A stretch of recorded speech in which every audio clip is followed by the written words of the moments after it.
Roddy, we need to talk about Sekou Kone. Now, Sekou Kone, for me, he has demonstrated considerable promise in his time that he's been with United's under-21 squad. We are seeing the skills that suggest he is probably ready to start getting minutes in the first team. It's at a position that's in desperate need of some sort of a spark. And this isn't me saying that he's ready to start every single game now. We don't even need to buy people. But I think his performances in the academy are demonstrating someone who is ready to be given a step up. I'm seeing more out of him, for instance, than I've ever seen out of Collier playing at this level. And if Collier is good enough to not just be getting minutes, but starting games, then I think Sekou Kone is doing well enough to just get minutes.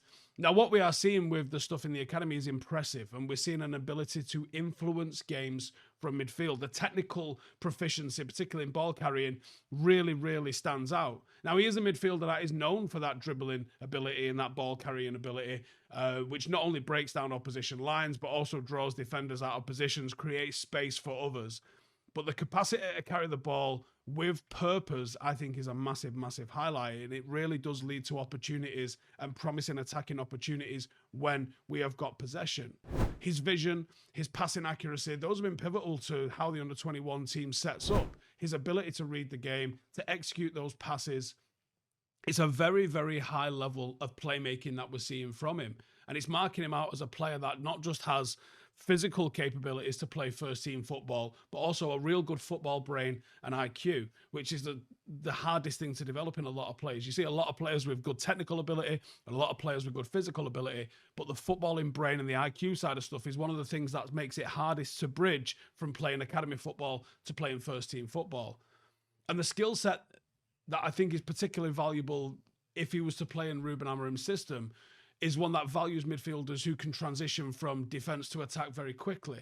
And under Amorim, who obviously has a reputation for nurturing young talent and integrating them into the first team, Kone could be one of the real big winners in a perfect environment to showcase his abilities. Right, lads, let's get real. After all of the holiday cheer, you might be thinking, maybe a little bit too much cheer went into my grooming routine this year. Well, fear not. We got you covered with a beard and balls bundle from Manscaped. Use the code Howson, that's Howson, at checkout. You're going to get 20% off and you're going to get free shipping.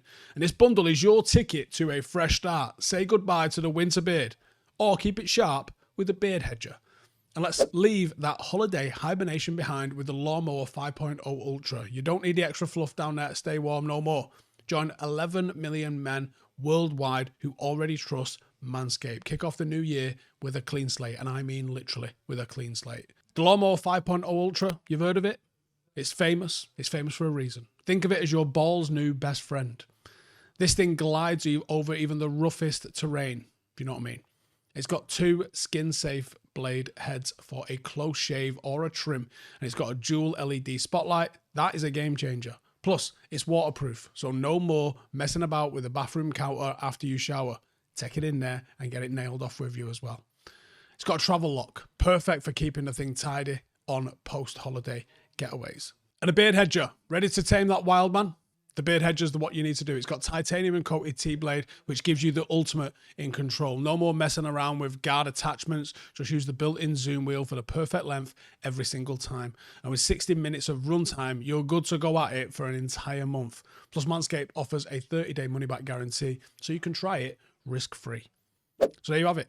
The Beard and Balls bundle from Manscaped. Use the code Howson, that's Howson, at manscaped.com for 20% off and free shipping. Give yourself the gift of a fresh start this year.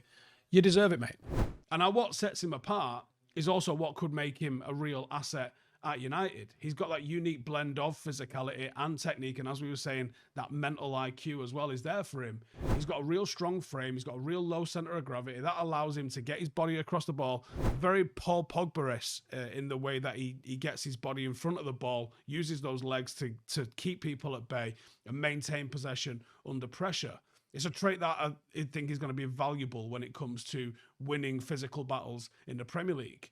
But the agility and the acceleration with the ball at his feet is what sets him apart. Those are the things which catch the eye.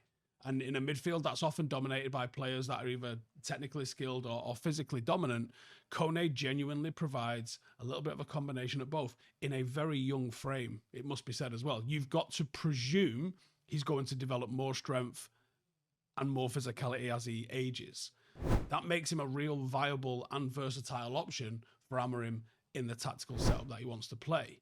The ball progression isn't just about moving the ball forward either. It's about doing so with both purpose and creativity, which he's got. Now, whether that's through dribbling through the centre and going with the ball at your feet or making line-breaking passes, we are seeing Kone do both of those things. But not only both of those things, he can do it at the flick of a switch. He can be just keeping hold of possession, knocking it left and right, just holding on to the ball whilst keeping an eye on maybe a little bit of movement in the next line. And when he needs to, boom, he either explodes through the line with the ball at his feet, or he smashes a pass through that people have been lulled into this sort of tempo of playing it a little bit slow, and he'll just increase the tempo. And a tempo setter in a team is massive. Someone that can just change the speed at which the game's being played is huge. Because you see so many games where the tempo's gone a little bit stale, it's gone a little bit flat. Someone that can just decide. You don't need a substitution to come on and increase the tempo of a game and just start running at people. If you've got someone that can dictate the tempo from midfield and doing so like this at a young age as well, that's massive. He's got a presence that could add a real dynamic element to the midfield. Offers a bit of an alternative to some of the more established either playmakers or defensive midfielders that are in the squad. Listen, I think he's an exciting prospect, and I think his readiness for the first team is totally underpinned by not just those exceptional ball carrying skills and the capacity that he's got to progress play up the pitch, not just the fact that the traits that he's demonstrating are not only well above the under-21 level, but could actually enhance what's going on in midfield at Manchester United at the moment. He's doing stuff, like I said, that we did not see Collier doing. To be honest, we didn't really see Mainu doing. I think it could be time to start transitioning him into some minutes. And even onto the bench, because I don't even think we've seen him on the bench just yet. He is a fresh dimension. And if he's not going to get minutes now, he absolutely has to be given minutes on tour in the summer so we can see what he's like with this squad. If Amorim's going to rejuvenate this team, he's going to have to fill it with young, vibrant, hungry talent. Players that have been signed with an eye to having them into the team. You know, the likes of Obi Martin, the likes of Aiden Heaven, the likes of Sekou Kone, they've been bought at an age where they can develop and then come into the first team. So let's start to see that happen. Let us know if you're watching him, if you're a fan. If you're not a fan, tell me what you think he needs to do to be given minutes. Because all I'm saying is minutes. I'm not saying he could even start just yet. I'm just saying let's give him some minutes, because I think it's a position that we need players. And I think he's doing enough. Let me know in the comments. See you in the next one. Laters. Hey, thank you for watching the video. If you are new around these parts, then don't forget to subscribe. My channel is proudly supported by my community on Patreon. If you'd like to get a little bit of extra content, a Discord group, meetups, five-a-side games, weekly podcasts, behind the scenes, and even an occasional bit of transfer news as and when I get it, then for the price of a pint, you can show your appreciation for the content that we make and get some goodies for doing so as well. Check the link in the description or click the button right here. You'll also find all of my socials here too if you want to follow me on any of those platforms. Nice one.